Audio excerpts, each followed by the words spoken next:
friends, welcome back to the Alchemical Activist. My name is Amanda and I'm so glad that you're here with me today.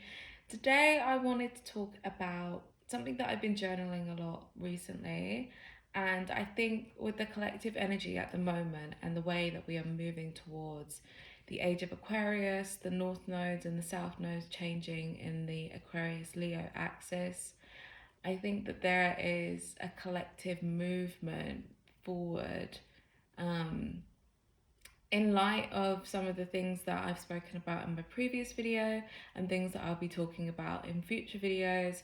But this idea that we are kind of moving towards this age of revolution, this age of change, of breaking down these systems of oppression and changing ourselves, which is, the kind of Leo side of the axis, but then also changing the collective, which is the Aquarius side of the axis.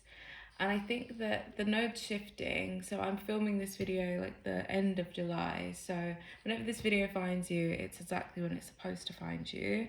But I think that this shift and me filming this video during this time period is really prevalent to the fact that we are moving towards a future that will require a lot of us. And I think when you're an activist, when you care about the world and the state of the world, or you're into politics, whatever you're interested in that sparks something within you to want to make a change in the world, you can, and it's very common to get wrapped up within that movement and to not think about yourself and your person and your soul, and to think about your health, your well-being, your wellness. And so I think with these nodes shifting, I think that we can get a little bit wrapped up in the energy of this movement, especially as we're in a fire horse year. There's big chariot fire horse energy that's moving things forward very quickly. I know that in my experience, my algorithm is obviously tailored towards spirituality, wellness, activism, change. So obviously I'm getting a lot of that sort of information and videos and whatnot within my various algorithms. And I think even for me, it's a bit overwhelming seeing all this stuff, and it's sort of both overwhelming and both beautiful to be able to be existing in a time where there is such beautiful change and mobilization. But at the same time, it is not possible to really be an active member of this change if you cannot tend to yourself first. Now, that's something I'm going to be touching up on in future videos, especially the next one, so keep your eyes peeled for that. But today I wanted to talk about being exactly where you're meant to be. I think in the world and the state of the world that we live in, especially through social media and wellness and spirituality, the kind of shadow side of all of that is this improvement culture of being the best version of yourself, of constantly elevating, constantly changing. I want to be here to remind you that you are exactly where you're meant to be. Whether you're not fulfilling the habits, the patterns, the thoughts, the beliefs that you should be fulfilling, or whether you've slipped up and you're in a rut and you're just rotting in bed for days, you're exactly where you're meant to be. Now, it may be a little bit scary to sort of have that be validated in that, but I think that we can get caught up in the energy of movement and change and improvement and hacking life and locking in and getting disciplined and having discipline and being consistent. I very much struggle with those things, and I struggle with those things when I'm not listening to my body, when I'm listening to external sources that are telling me what I should be doing and giving me hacks here and hacks there and a new thing, a new affirmation to say or a new technique to do, and all of these things, which, is so good that we live in this time period where we have so much access to such healing and gratifying modes and divination tools. But at the same time, there is a lot of shame and not feeling worthy enough to show up exactly as we are in that very moment, in this very moment, in the present moment. So the question is, where's the balance? Where's the line? And I think that we need to remember that wherever we are on our journey is where we're supposed to be. Whether we are struggling to fulfill a habit that we've been struggling with, whether we are not seeing the improvements that we want to or think that we should be having and seeing at that moment in time, I think we need to remember that we are on this journey for life, you know, and beyond in different lifetimes. And things don't change within a day, you know, it takes time for change. It takes dedication, and dedication looks so differently to everyone. Dedication doesn't mean waking up at the exact same time every single day and doing the same thing every single day and being consistent in that way. I know that the way that my neurodivergent brain is built up, consistency doesn't work for me. I need novelty, but consistent novelty works. So it might not be a case of waking up at the same time every day and doing the same thing every day, but it's honoring my body every single day and listening to my body and being consistent with that. And then having the novelty of doing something different every day that is honoring my body. I think that this improvement culture that we have found ourselves in as the shadow side of wellness and spirituality and just self-development, personal development, self-help, all of that stuff. I think it has become, I think what's been highlighted right now is that there is a shadow to it all. Just like there is with everything, you know, there's always light and shadow. And I think that shadow side has a core wound of not being good enough. Not feeling good enough in the exact moment in time that you sit and find yourself in. I know that I'm working through this. I am only recently coming into the realization of some core wounds that I thought I was kind of over, but didn't realize that my actions were saying otherwise. And that core wound of not being good enough and needing to be more healed, be more progressed on my journey, have more stability in my life in order to receive. And it's such a dangerous slope because you go back into the cycle that you've been working through, and you can feel unconsciously, or you can feel consciously that you've worked through these wounds and therefore not recognize how they're still showing up. And I think this points into something that, so I pulled some cards beforehand. I'm a baby, like newborn, almost still in the womb, just come out of the womb, tarot reader. And I pulled some cards before doing this message, and the cards that I pulled was the Knight of Swords. I'm going to show the cards as well because they're so pretty, but I don't have a viewfinder, so I'm literally, I don't know if it'll be in focus. I'm just kind of looking through a mirror, doing it old school. But so I pulled the Knight of Swords.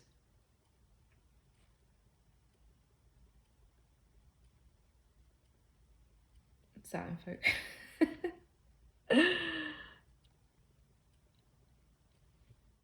Knight of Swords.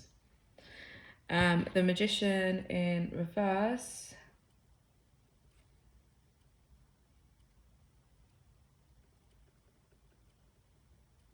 I don't think that was in focus. The Eight of Discs in reverse. Such pretty cards. And the card that I am going to be talking about now is about death. The Death card. Ooh, scary. And something that I've been thinking about, writing about, preparing a video that touches on this as well, is about the cycles of death and rebirth. And I think, especially in the energy that we find ourselves in the collective right now, with having the mass mobilization and the knowledge and the energy and the astrological support to make so much change in this world, which is brilliant. It's great. It's that rebirth energy. But to be reborn, we need to die. And I think that and this improvement culture that we find ourselves in, we get so wrapped up in the rebirth energy of wanting to constantly improve ourselves, wanting to reinvent ourselves, be the phoenix rising. And I think with the messages that you hear online and supportive messages, I'm not going to argue about that, but everything is so focused on that rebirth energy. But we forget that we need to focus on the death. We need to focus on the grief. Grief is so important. It's such a foundational aspect of this journey. And we need to be able to complete these cycles of death and rebirth. So with death comes mourning, with grief, with sadness, with stillness, with melancholy. And in those moments, that's when we can really hear ourselves, our intuition, higher guidance. And that's the only way that we can move forward in general, to be able to get into that rebirth energy. But I think that when we are so focused on improving ourselves without sitting with the grief of what's been lost, of the things that we need to let go, which is the death card,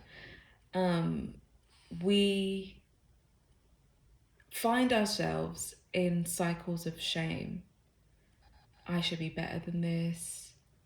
I should be more healed. I should be over this.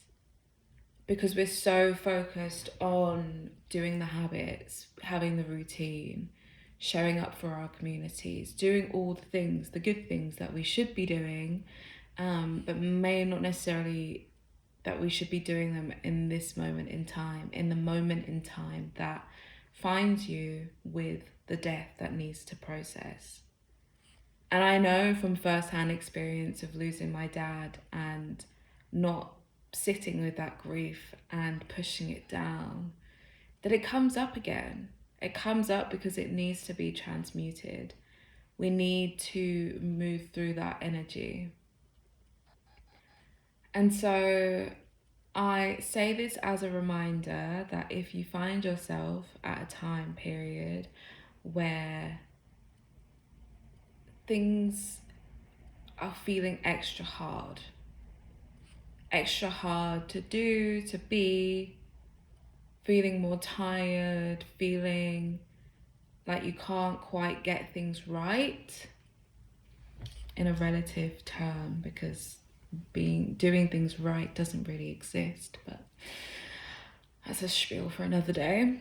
We need to remember that we live in a society, the matrix, that profits off of us hating ourselves, of feeling stuck, because then there's a fancy shiny product to sell to help us get out of that. And the least productive thing that we can do in a capitalist society is do nothing.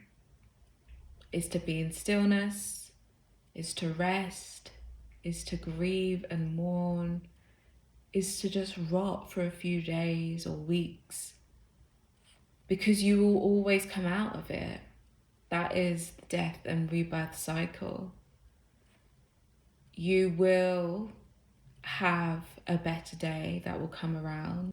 You will find it easier to implement the habits, the beliefs, the thoughts, the actions that you know you want to embody to be the highest version of self.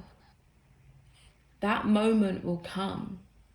But if you're struggling to do it in this very moment, then maybe that moment isn't now. Maybe all that's being asked of you is to just grieve. To grieve a life that you maybe thought that you were going to live.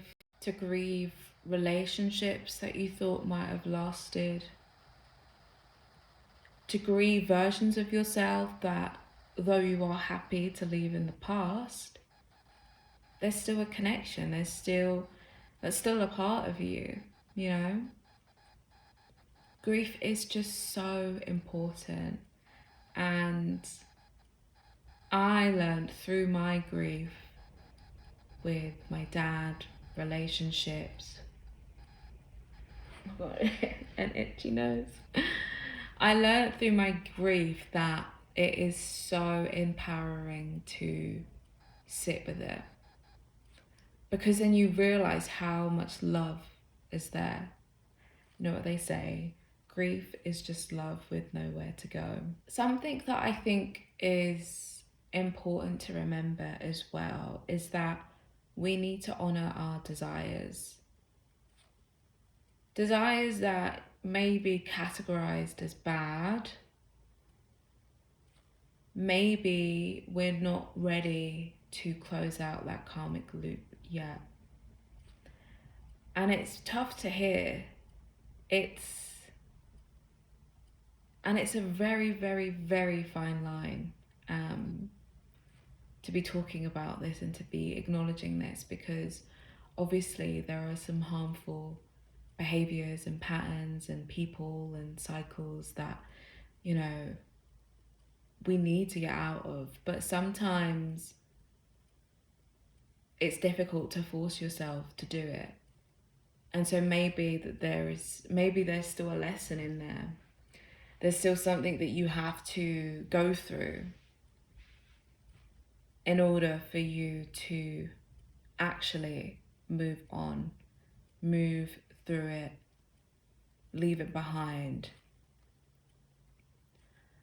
And I'm saying that because of thinking on past karmic cycles of mine. And also I'm a Sagittarius sun, so like it kind of takes me a while before I'm like really done from a situation, which is good and bad. But through that, I learned that sometimes I need to be in it to then get myself out of it. But that's something I'm going to be talking about in my next video. And I think that all of this has just come from a place of trying to catch myself when I'm shaming myself of who I think I'm supposed to be. And the fine balance of manifesting and dreaming up your dream life and the highest version of yourself, and kind of being stuck in this future energy and removing ourselves from the beauty and the light that's in the present moment. And it can get into escapist territories when we are so wrapped up in a future version of self or a future experience, a life that we will inevitably and eventually lead. But there is so much beauty in the here and now, and the here and now and being locked in, and being tuned in to the present moment is what will give us the magic, the downloads, the memories, the signs and synchronicities to get us to that point.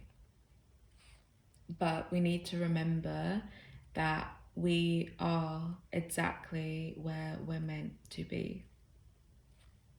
Even if society or people online, or people even like me who tell you something otherwise that doesn't resonate with you, it's because you know exactly where you're supposed to be. And you need to listen to your intuition that tells you what you need to hear. It's great being able to listen to people who give you tools and resources and ways of thinking about things. But the most important person that you need to listen to is yourself. So I'm going to leave you with this quote from Nikita Gill from These Are the Words.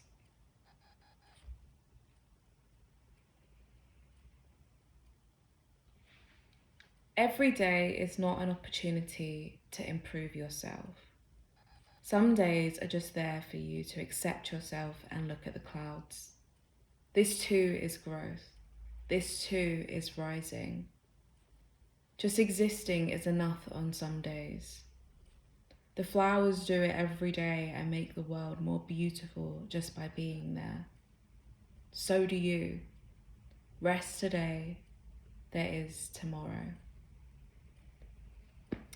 So, I love you guys. I am so grateful that you tuned in to listen today. My energy is just a little bit all over the place today, but I am getting used to and working through perfectionists. Hello. I'm getting used to and working through my little perfectionist brain who uses perfectionism as an avoidance tool. And so I just wanted to come here, record a video. Sorry. Hi, Ginger. Hi. Hello. Look who's come to say hey. He's gonna hate me for doing this. Hi, Ginger. Mwah. Say hello. But yeah, I wanted to just come on here and get in the flow of just filming, even when I don't really have a fully fleshed out plan, and to get used to maybe like channeling a little bit more, reflecting on my experiences and things that I've been journaling about, and just being more authentic. I mean, I am authentic, but I think that I want to have a blend of more educational, structured videos, and then just point and shoot and chat. So if you resonated with this video, then let me know in the comments. Let me know what you've been working through and how you're feeling about this collective energy and how the world is shifting right now. I would love to hear. And yeah, if you've enjoyed, please like, subscribe, and I love you. And I'm sending you so much love and support during these times. And I just want you to know how wonderful and special you are. So thank you for joining me today, and I will see you in the next one. Bye.